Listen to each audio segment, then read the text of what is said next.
매일매일 사는 것이 힘이 들고 어려울 수 있어도 우리가 감사를 선택한다면은 우리의 삶이 기쁨과 풍요로움으로 넘쳐날 수가 있습니다. 어떤 힘들고 어려운 일이 있다 할지라도 여러분 하나님 안에서 하나님의 은혜 가운데서 열심히 기쁘게 즐겁게 사시는 여러분들이 되시기를 바랍니다. 오늘 하나님의 말씀 같이 보시겠습니다. 하나님의 말씀은 성경 두 구절입니다. 아모스와 요한복음에 있는 말씀입니다. 아모스 5장 21절로 24절까지의 말씀 1280쪽입니다. If you have English and Korean Bible, page 1280, 아모스 5장 21절로 24절까지의 말씀 되겠고요. 그리고 두 번째 성경 봉독은 요한복음 4장 23절로 24절까지의 말씀 되겠습니다. 찾으셨으면 우리 같이 한 목소리를 같이 봉독하도록 하시겠습니다. 아모스 5장 21절로 24절까지의 말씀 되겠습니다. 다 같이 봉독하겠습니다. 내가 너희 절기를 미워하여 멸시하며 너의 성회들을 기뻐하지 아니하나니 너희가 내게 번제나 소제를 드릴지라도 내가 받지 아니할 것이요 너의 살찐 희생의 화목제도 내가 돌아보지 아니하리라. 내 노랫소리를 내 앞에서 그칠지어다. 내 비파소리도 내가 듣지 아니하리라. 오직 공법을 물같이 정의를 하수같이 흘릴지로다. 아멘. 아모스의 말씀이고요. 또 요한복음 4장 23절과 24절 말씀입니다. 다 같이 봉독하겠습니다. 아버지께 참으로 예배하는 자들은 신령과 진정으로 예배할 때가 오나니 곧 이때라. 아버지께서는 이렇게 자기에게 예배하는 자들을 찾으시느니라. 하나님은 영이시니 예배하는 자가 신령과 진정으로 예배할지니라. 아멘.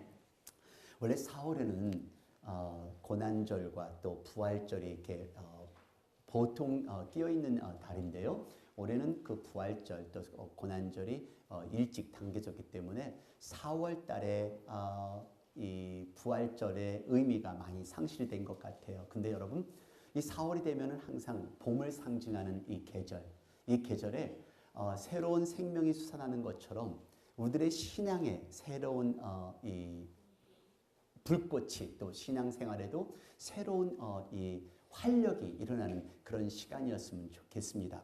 근데 여러분 매달 해마다 4월달이 되면은 여러분 들으시는 말씀 있으시죠? 4월은 잔인한 달. 어떠세요? 들어보신 적 있으세요? 네, 뭐 그냥 네 그렇게 사십시오. 네.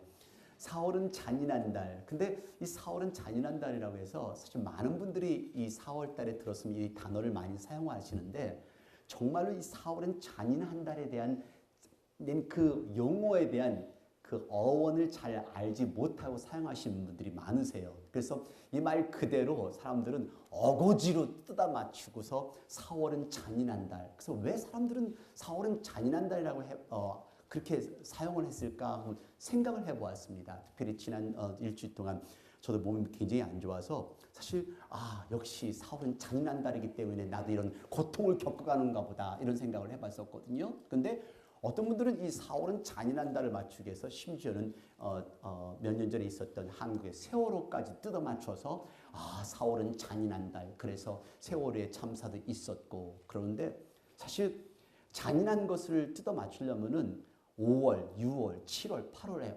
모든 항상 그때마다 다 사건은 일어났습니다. 근데 사실 이번 4월 달을 이렇게 돌이켜 보면서 또 사건 참 많이 일어났어요. 4월 잔인한 달이라서 그런 건지 아무튼 바로 지난주에 있었던 사건인데요. 오하이오에서 8명의 일가족이 이 완전히 엑스큐션 스타일로 사살을 당한 겁니다. 아직 범인은 찾지 못했어요. 범인이 한 사람인지 두 사람인지도 아직 모르고 그냥 그 동네 흩어져 있는 그 일가들을 그냥 들어서서 그 사살하는 식으로 일가족을 죽인 사건이 있는데요.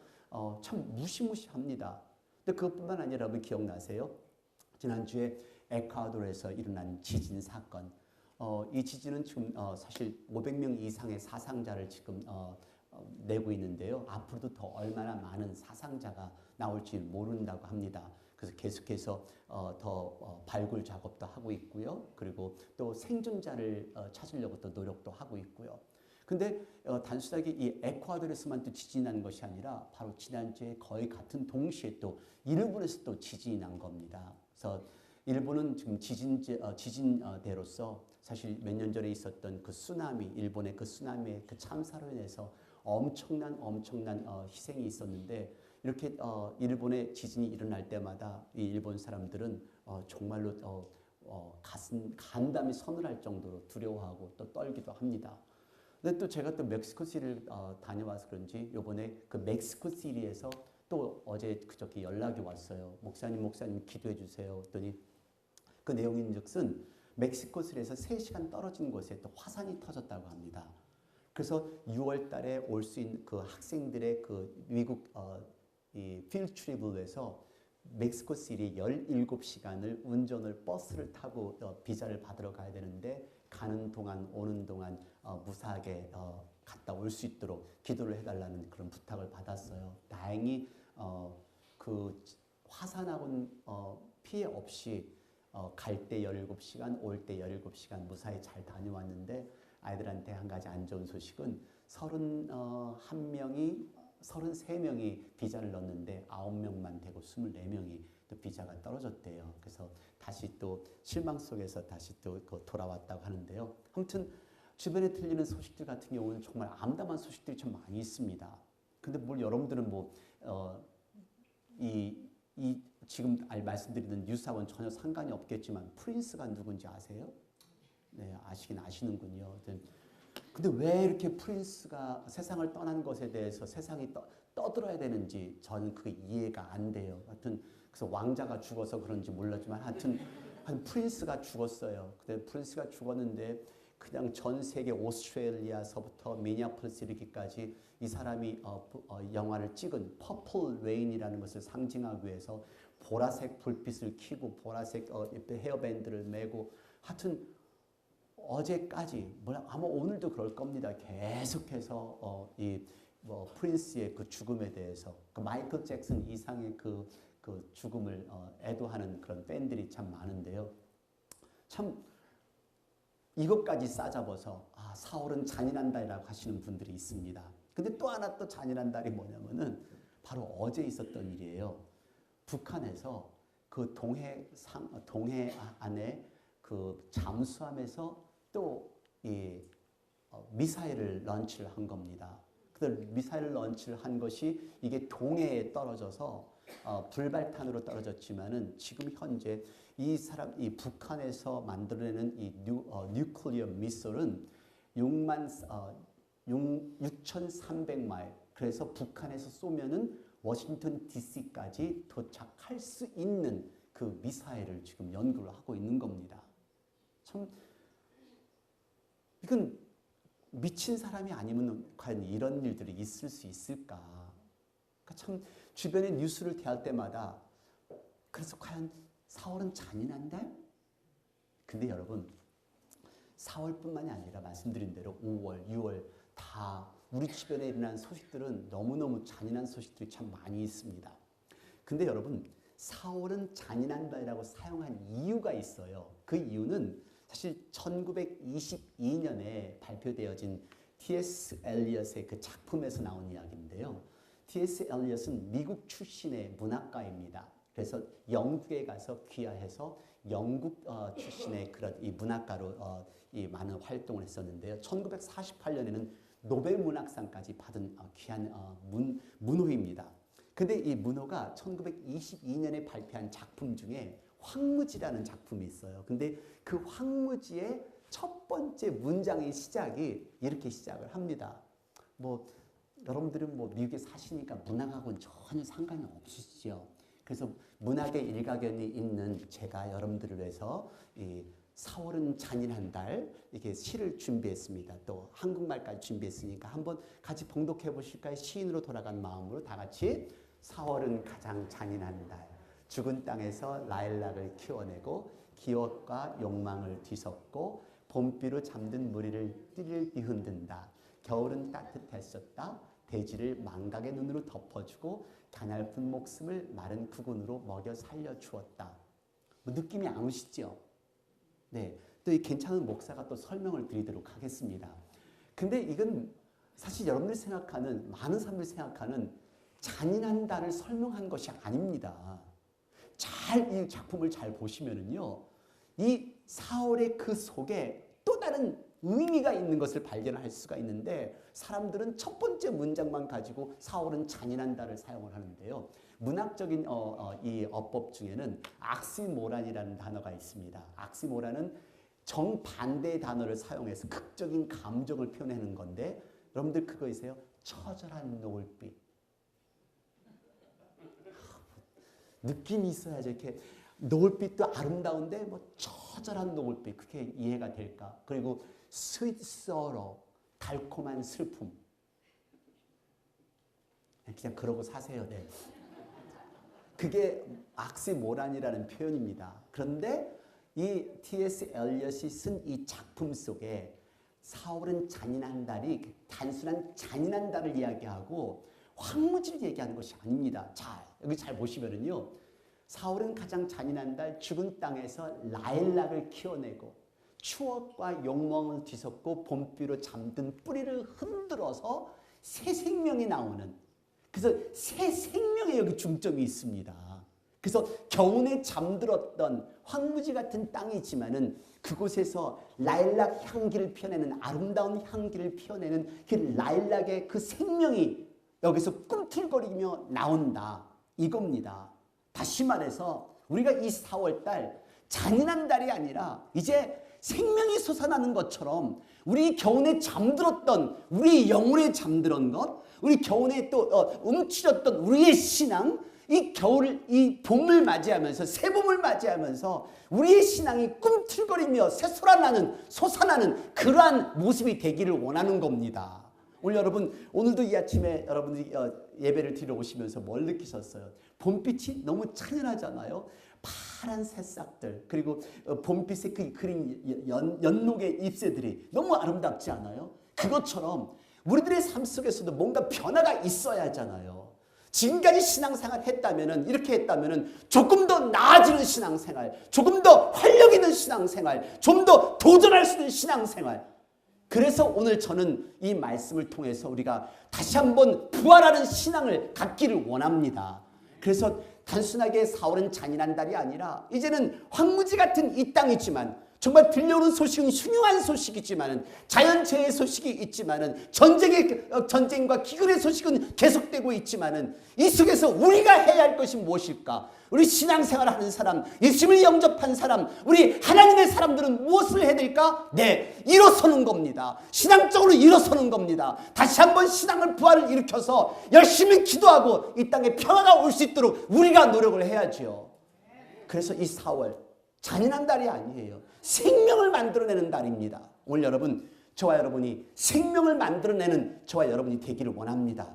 다시 한번 신앙생활 부활하십시다. 우리 기쁨으로 찬양하고 즐거움으로 하나님 앞에 예배드리고 정말 기쁨으로 하나님 앞에 영광 돌리는 저와 여러분이 되기를 원합니다.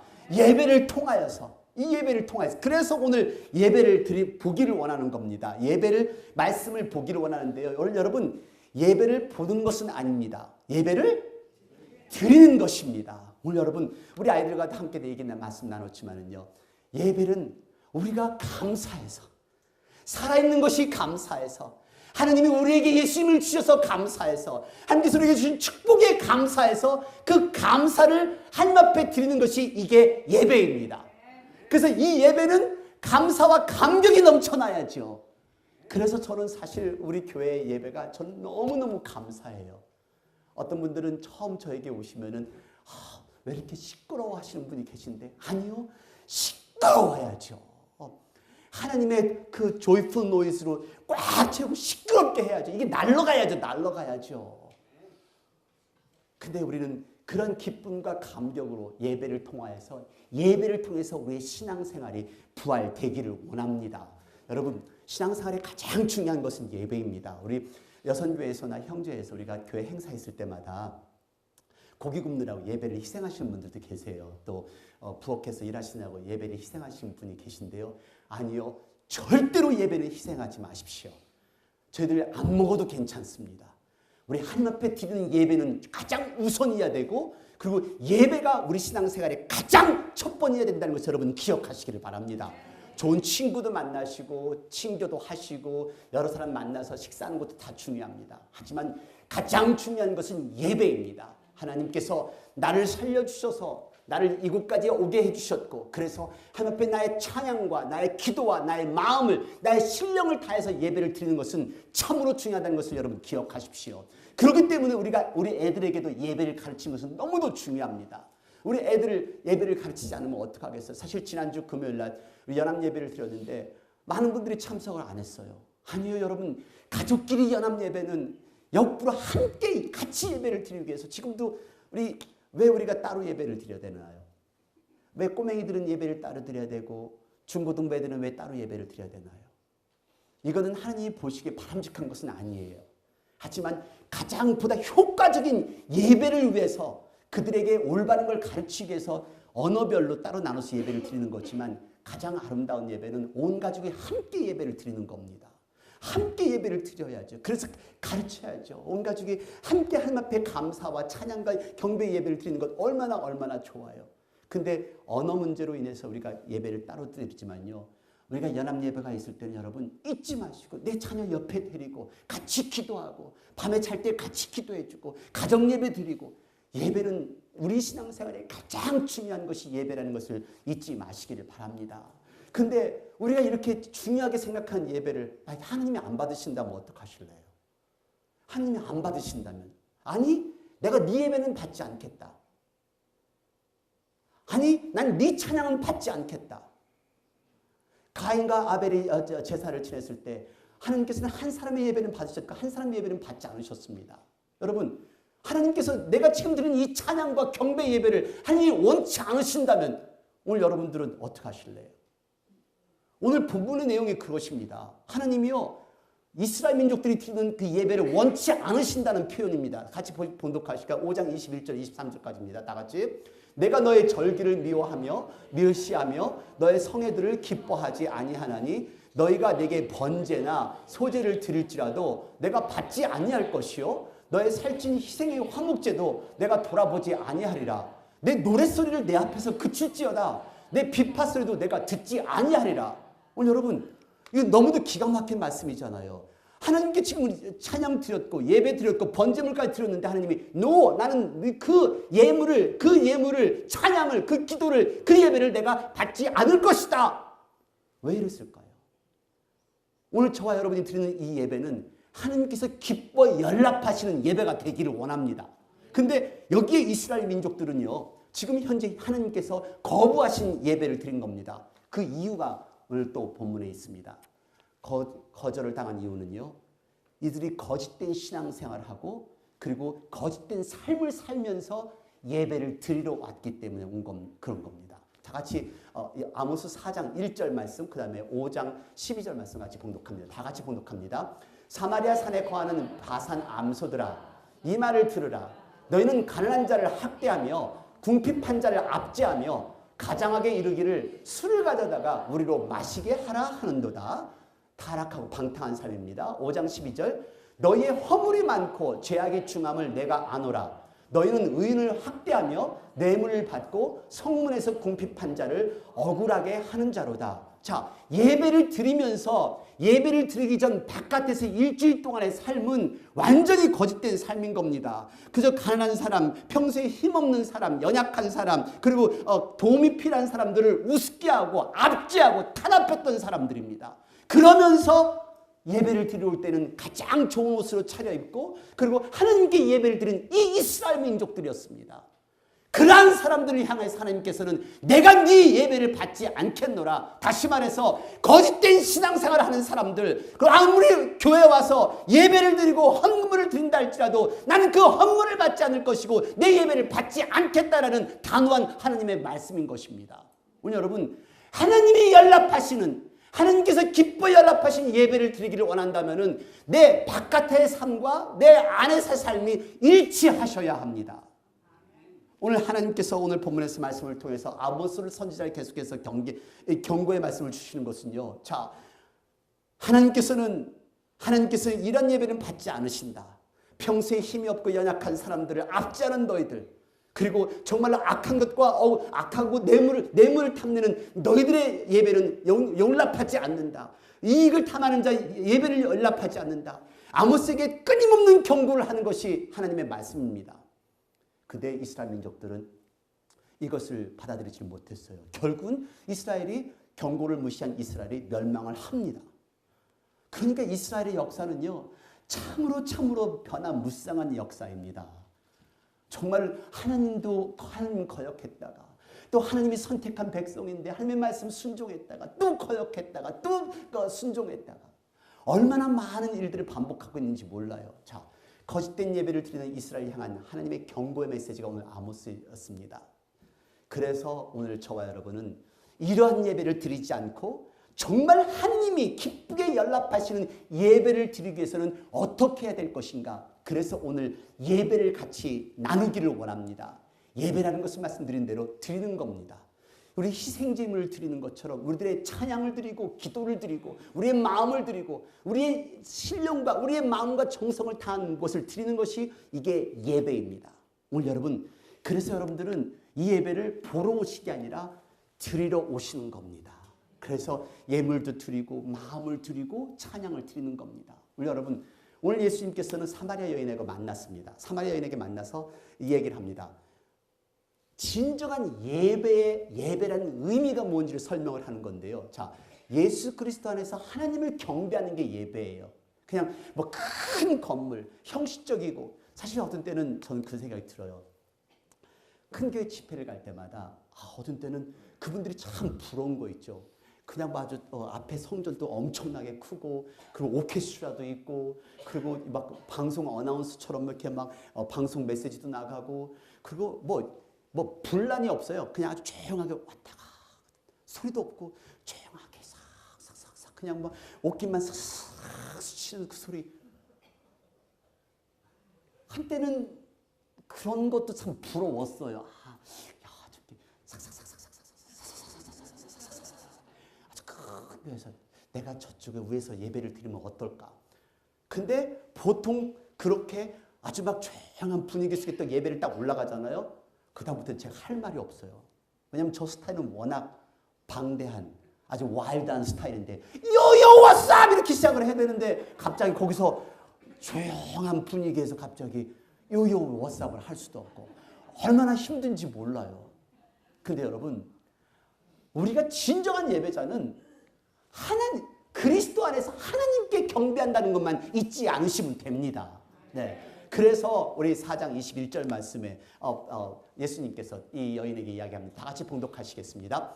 예수께서 가라사대 여자여 내 말을 믿으라. 이 산에서도 말고 예루살렘에서도 말고 너희가 아버지께 예배할 때가 이르리라. 여러분, 이 여인이 근데 우리 선지자들도 예배 드리는 건 아는데 예배를 꼭 거기서 드려야 되는 것 아니겠습니까? 하고 그렇게 도전을 하는 겁니다. 아니요. 여러분, 예배는요, 지금 둘 셋이 있는 곳에 내가 너와 함께 하리라.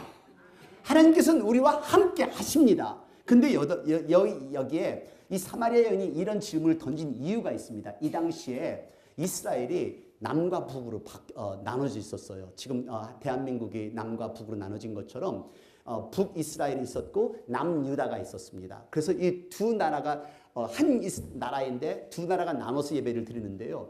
북이스라엘은 산에서 그리심 산에서 예배를 드립니다. 근데 남유다는 남쪽 이스라엘은 예루살렘에서 예배를 드립니다. 그러니까 각자 서로가 우리가 예배를 드리는 것이 정통한 것이다라고 주장을 하는 겁니다. 그러니까 이 사마리아 여인도 우리는 어디서 우리는 지금 그리심 산에서 당신네 사람들은 예루살렘에서 예배를 드리는 것이 옳다고 하시는데 어디서 예배를 드리는 겁니까? 오늘 예수님께서 하시는 말씀이 그렇습니다. 이 산에서도 말고 예루살렘에서도 말고 너희가 아버지께 예배할 때가 이르리라. 다시 말해서 누구든지 장수나 형식에 매인 것이 아니라 하나님께 예배를 드리는데요. 누구든지 그를 믿는 자마다 멸망치 않고 영생을 얻으리라. 예수님께서 십자가상에 못 박혀 돌아가신 대속물로 돌아가심으로 말미암아 우리가 직접 하나님 앞에 예배를 드리는 제사장이 되었다는 겁니다. 그게 곧 은혜의 시대입니다. 그 당시에는 제사장만 예배를 드릴 수가 있었고 성소와 지성소에 들어갈 수가 있는데 이제 우리가 예수님을 영접한 내가 직접 하나님께 예배를 드릴 수가 있는 겁니다. 그래서 우리 침례교회는 만인이 제사장. 그래서 everybody is priesthood. 이것이 침례교가 믿는 이야기입니다. 그래서 여러분 뭐 목사나 안수집사나 장로만 특별한 은사가 있는 것이 아니라 그건 우리가 주어진 은사이라는 것이 틀리고요. 우리 모두 다 설교하실 수가 있습니다. 우리 모두 예배 드릴 수가 있습니다. 다만 여러분들이 겸손을 빙자한 게으름으로 말미암아 설교를 안 하고 싶으신 것이죠. 여러분 하실 수가 있습니다. 설교가 다른 설교가 아니에요. 나는 죽을 수밖에 없는 죄인이었지만 이제 하나님의 은혜로 나는 살아났습니다. 저는 하나님의 은혜로 살아갑니다. 이게 설교예요. 이게 복음 설교고요. 오늘 여러분 그래서 예배의 근거는요. 예수님의 십자가입니다. 그 십자가 아는 사람만이 진정으로 감사 예배를 드릴 수가 있는 거죠. 그래서 예수님을 통한 만인이 제사장. 그래서 우리가 예수가 없는 사람은 진정한 예배가 될 수가 없는 거죠. 우리 하나님께서 우리에게 주신 은혜를 아는 사람은 자연스럽게 감사할 수밖에 없어요. 여러분 매주마다 여러분 이렇게 예배 드리시면서 느껴지세요? 저는 정말로 감사해요. 우리 교회 우리 피로 집사님 그 찬양하는 모습, 그리고 찬양팀 찬양, 성가대 찬양, 그리고 일부 예배 때 강장로님이 인도하신 그것도 찬양, 이 하나하나가 얼마나 은혜스러운지 몰라요. 여러분 하나님의 은혜, 그 예수님이 있기 때문에 그 감사함으로 예배를 드리는 사람, 그럴 때 그 예배는 감격으로 예배를 드릴 수가 있고 그때 그 예배는 감사함으로 하나님께 영광 드릴 수 있는 예배가 되는 줄로 믿습니다. 오늘 여러분 저와 여러분 예배를 드리면서도 그냥 인상 쓰지 마세요. 살아있는 것 감사하고 우리 이렇게 씻고 있는 거 얼마나 감사해요. 이게 그 감사함으로만 하나님 앞에 예배 드리세요. 감사함으로 성전에 들어가 그리고 찬양하고. 그 교회 와서 왜 짜증내요? 나는 많은 교회가 뭐 갈라지고 뭐 문제 생기고 잘못된 거예요. 잘못된 거예요. 우리 교회는 누가 와서 짜증내고 그러면 머리를 확 박아가지고 그냥 탁 해야 돼. 다 웃고 즐겁고 기쁘게 신앙생활 해야지. 왜 짜증내? 그리고 예배 끝나면 맛있는 것도 준비가 되고 오늘은 메뉴가 뭔지 모르지만 또 맛있는 것도 준비가 되고 이런 교회가 어디 있어? 이런 교회가. 아멘. 다른 교회는 돈 내고 먹는데 돈 내고. 그 열려있는 교회 가봐요. 거기도 돈 내고 먹고 가운데 교회 거기도 돈 내고 먹는데 지금. 큰 데서도 그 째짜게 그걸 돈을 내고 먹어도 참. 목사가 집 팔아서 그냥 주지 그냥. 하여튼 예수님 있는 사람 진정한 예배로 찬양하며 기쁘게 찬양할 수 있잖아요. 오늘 여러분 저희들 교회 정말 전 정말 감사해요. 저는 목사로서 감사한 게 아니라 한 성도로서 기쁘게 신앙생활 하다가 하나님 부르실 때 저 살짝 올라갔으면 좋겠어요. 싹 가볍게 몸매도 유지하고 그냥 날 잡고 몸매는 퍼질 대로 퍼지고 있으면 올라가다 떨어져요. 볶는 녹듯이 우리 이 파란만장한 이 세상 바라보지 말고 이 4월 잔인한 달 오케이 so what 그러면 우리는 신앙의 부활을 만들어내는 생명의 부활을 만들어내는 저와 여러분이 되기를 원합니다. 네. 그래서 이제 두 번째는요. 예수님께서 말씀하시기는 신령과 진정으로 예배를 드리라고 합니다. 신령과 진정. 여러분 신령과 진정은 다른 게 아니에요. 성령님의 인도하심으로 예배 드리시면 됩니다. 여기 예배를 드리면서도 옆에 보세요. 이분이 지금 딴 생각하고 있나? 어떤 생각하고 있나? 근데 이게 보여요. 이분이 딴 생각하고 있는지 아니면 성령으로 인도함을 예배를 드리고 있는지. 그냥 성령으로 예배를 드리신 분들은 그냥 항상 이러고 있고 뭔가 딴 생각하시는 분들은 입을 딱 다물고 자기가 무슨 영화 속의 주인공처럼 인상이랑 인상 다 쓰고서 막 계산하고 있어요. 지금 막 계산. 근데 여러분 그 어느 목사님이 교회에 예배 드리는 사람들을 이렇게 조사를 해보면서 7개의 예배 드리는 파를 이렇게 정리를 했는데요. 첫 번째, 멀거니 강단을 응시하는 딴 생각파. 네, 우리 지금 있어요. 멀거니 딴 생각 다 있고. 그다음 두 번째, 주부의 밑줄을 긋고 교정까지 보는 일기파. 계속 그냥 누가 자기 뭐 교정 봐달라고 그랬나? 세 번째, 졸면서 예배드리는 수면파. 저에게는 수면파는 없어요. 어디 여기서 졸았다간 큰일 나는. 네 번째, 시계를 열심히 들여다보는 시간 절약파. 가 있고요. 그 다음에 옆 사람과 또 미안하니까 말은 못하고 옆 사람과 글 쓰면서 대화하는 쪽지파들이 또. 그리고 여섯 번째는 예배 후에 있는 회의를 준비하는 회의 준비파가 있고요. 일곱 번째는 예배 시간에 딴 때는 뭐 읽을 수는 없고 그래서 시간을 절약하게 예배 시간에 성경 읽기만을 열심히 하는 실속파. 근데 여덟 번째 저희 교회에 한 파가 더 있어요. 옆에 사람 찍적거리며 말 거는 말파. 예배 드리는 분들의 종류인데 이런 분들은 예배가 안 와닿아요.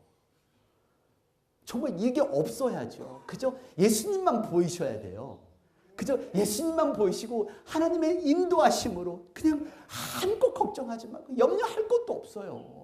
이 예배 끝나고 나서 내가 뭐 어떻게 뭐 개돈 낼 거 아니요, 그건 걱정하지 마세요. 하나님이 해결해 주실 걸 믿고 하나님의 힘으로 다시 한번 또 직장으로 또 부닥치고 하나님의 힘으로 또 내 남편 쳐다보고 하나님의 힘으로 이 마누라 또 쳐다보고 살아야지. 그냥 그 힘으로 성령님의 인도하심으로 예배를 인도하는 예배를 드리는 그것이 중요하고요. 그 다음에 진정한 예배는 말씀이 살아 꿈틀거립니다. 말씀이 있습니다. 말씀 없이 전혀 예배를 드리시는 분이 있으세요. 어느 유명한 목사님이 이분이 워낙 설교를 잘하세요. 그래서 워낙 설교 잘해서 그분의 별명이 펄피티어라고 별명이 붙었어요. 펄피티어는 그냥 그분은 하나님이 없어도 설교를 기가 막히게 하는 그 preacher 이렇게 펄피티어라고 이름이 붙었는데요. 그래서 이분이 어느 날 다른 데 집회를 갔어요. 강사 목사님 오셨습니다. 강사 목사님 딱 오셔서 예배를 드리는데 이 설교가 재미없다고 한 분, 두 분이 수근수근 되더니 그들이 걸어서 나가기 시작하는 거예요. 그러니까 이 강사 목사님이 기가 막히죠. 그래서 강사 목사님이 나가는 사람들을 보고 잠깐만 서십시오. 목사님의 설교를 듣기로 오신 분들은 다음 주에 다시 오셔서 그 설교의 말씀을 들으시면 되겠습니다. 하지만 하나님께 예배를 드리러 오신 분들은 그 자리에 남으셔서 예배를 드리십시오. 여러분, 말씀은 중요합니다. 근데 우리가 가장 중요한 것은 하나님께 예배를 드리는 것입니다. 그래서 하나님께서는 우리의 그 예배를 받으시고 말씀을 대변하는 목회자를 통해서 하나님의 살아계신 말씀으로 우리에게 주시는 겁니다. 그 말씀을 붙들고 우리는 일주일을 도전해 살아가는 것이지요. 이것이 우리가 해야 될 일인 겁니다. 말씀을 쫓고 말씀을 채워지는 예배. 근데 저는 항상 제 프러스트레이션은 그렇습니다. 여러분, 한 주 예배를 이 설교를 만들기 위해서 얼마나 많은 시간이 투자가 될 거라고 생각하세요? 사실 요즘에는 이 투자되는 시간이 너무너무 아까워서 요새는 제가 이 파워포인트와 설교 쓴 거를 여러 목사님들에게 제가 나눠드려요. 쓰시라고. 맘 놓고 쓰시라고. 그 이유가 이렇게 정성 들여서 만든 이 하나님의 말씀인데 우리는 그냥 불과 20분 내지 30분 듣고 그리고 나가면서 동시에 가득하게 잊어버리고 다음 주에 와서 또 새로운 말씀 듣지만은 지난주에 무슨 말씀이 내 삶 속에 하나님이 주셨는지 기억도 못하고 또 일주일 동안 살잖아요. 여러분들이 은혜를 받으셨다면은 오늘 하지 마시고 다음 주에 오셔서 목사님 지난주 그 설교 말씀을 듣고 일주일을 살았더니 제가 이렇게 변했어요. 그래서 다시 일주일이 지난 후에 와서 말씀해 주시는 게 더 크게 은혜의 말씀을 경험하시는 것입니다. 여러분, 진정한 예배자는요. 성령의 인도하심으로 예배를 드리고 진정한 예배자는 정말로 말씀을 쫓고 말씀을 가슴에 새기며 말씀을 가지고 집으로 돌아가는 자가 진정한 예배자입니다. 그래서 저희들 교회 올해 새로운 각오로 여러분들에게 우리가 구역 예배를 시작을 한 겁니다. 여러분, 구역 예배의 목적은 다른 게 아닙니다. 예배를 드리는 겁니다. 다른 모임들과 틀립니다. 여러분들 말씀을 잘 사용을 해주세요. 구역 모임이 아닙니다. 둘 셋이 모이는 곳에 내가 너와 함께함이라. 구역 모임은 여러분들 강촌에서도 만날 수도 있고 스타벅스 카페에서 만날 수도 있고 본촌에서도 만날 수도 있고, 근데 그 모임은 또 술잔치로도 바뀔 수도 있고, 그리고 그 모임은 서로 한탄풀이하는 푸념풀이하는 그런 장으로 바뀔 수도 있고, 하지만 구역 예배는 서로의 힘들고 어려운 상황을 같이 모아서 하나님 같이 기도하고 친교하고, 거기서 아직 예수님을 모르면 예수님을 전도하고, 그래서 함께 하나님 앞에 예배드리는 이 구역 예배. 오늘 여러분 한번 보세요. 우리가 이렇게 신앙생활 오래 했지만은 우리가 그렇게 큰 교회도 아니잖아요. 근데 옆에 있는 분 사정 얼마나 알아요? 뒤에 앉으신 분 형편 얼마나 알아요? 우리 최순당 권사님 어떻게 사시는지 아세요? 우리 잘 모르죠. 우리 김공수 집사님 어떻게 사시는지 아세요? 잘 모르세요. 누가 누군지 모르고, 근데도 우리는 버지니아 침례 한 교회 식구라고 얘기를 해요. 그래서 구역 예배를 필요로 하는 겁니다. 구역 예배를 드려서 우리 각자의 가정에 필요한 것, 그리고 힘들고 어려운 것 같이 나누고, 그리고 같이 기도하고, 그 같이 기도하면서 하나님께 한 가족으로 예배드리는 것, 거기에서 우리 아이들도 예배드리는 것 배우고, 거기에서 하나님께서 우리를 기쁘게 연락하여 주실 것이고, 교회를 그렇게 오랫동안 다니면서 우리는 서로 몰라요. 20년, 25년 넘는 우리 교회 집사님들 누가 누군지도 모르세요. 그냥 피로 집사님이 성같이 하니까 아, 피로 집사님인가 보다. 김원배 집사님이 안수 집사님이니까 안수 집사님인가 보다 이러는데, 아니요. 그 속에 일일이 갖고 있는 기도 제목도 같이 나눌 수 있어야죠. 정말 웃음을 가지고 믿음을 가지고 이겨나가는 것뿐인데, 다 힘들고 어려운데, 그래서 구역 예배를 하는 겁니다. 바로 우리 박태환 목사님과 또 강선영 장로님의 그 노력으로 구역이 이번에 정말 잘 이루어졌는데, 제가 몇 장만 사진을 받았습니다. 어제 있었던 우리 김원배 집사님의 구역이 이렇게 모였는데 정말 아름다운 거 있죠. 네. 너무 아름답게 예배드리고, 또 교회에서도 예배드리신 식구들도 있으시고요. 여기에 근데 너무 많이 차리셨어요. 네. 이렇게 차리시면 그 다음 분들이 부담스러워요. 그러니까 절대로 차리지 말고 그냥 커피 한 잔, 물 한 잔도 괜찮아요. 서로가 내 집을 열어서 같이 예배드리는 이게 제일 중요한 거니까.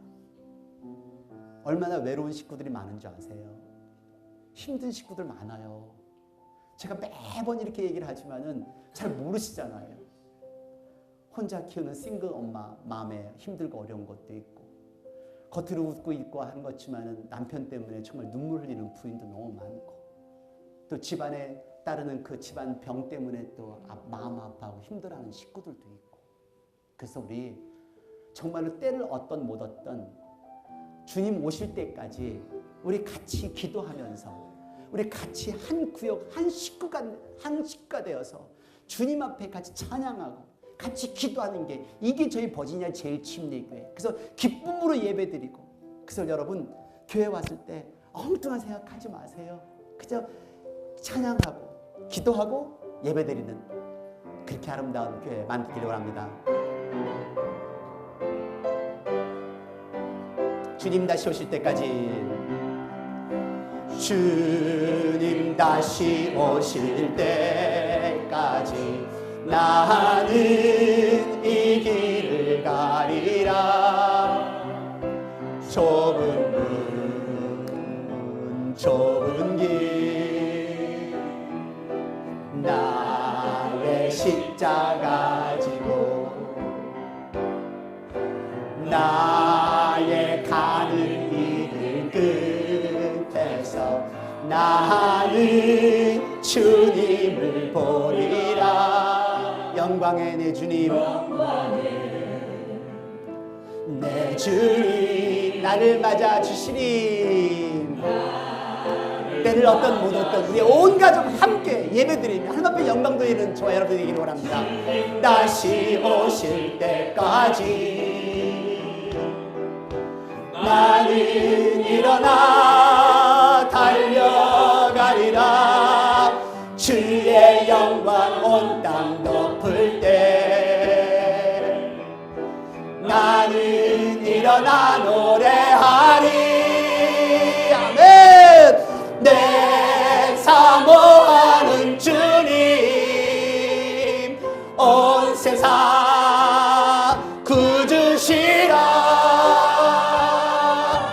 내 사모하는 주님 영광의 왕이 주님 다시 오실 때까지 주님 다시 오실 때까지 나는 일어나 달려가리라. 나는 일어나 달려가리라. 주의 영광 온 땅 덮을 때 아멘. 일어나 노래하리. 아멘. 내 사모하는 주님 온 세상 구주시라. 내 사모하는 주님 영광의 왕이시. 내 사모하는 주님 내 사모하는 주님 온 세상 구주시라. 내 사모하는 주님 영광의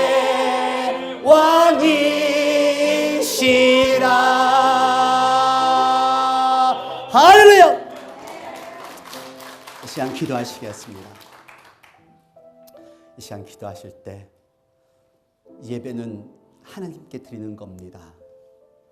이 땅에 나 혼자 던져진 존재같이 느껴진다 할지라도 하나님은 우리의 기도를 들으시고 우리의 찬양을 들으십니다. 우리 예배를 들으십니다. 둘셋이 무는 것에 내가 너와 함께 할 것이니 이제부터 우리가 할 수 있는 것은 진정으로 주님 앞에 신령과 정성을 다한 예배를 드리며 그리고 나의 삶의 예배의 가장 중심은 우리 하나님께 나의 삶과 나의 감사와 나의 기쁨을 드리는 그런 진정한 예배자가 되기를 원합니다. 다시 한번 나는 예배자로서 하나님께 초점을 맞추는 그런 결심할 수 있는 결단할 수 있는 기도의 시간이 되기를 원합니다. 이 시간 다 같이 기도하시겠습니다. 하나님 아버지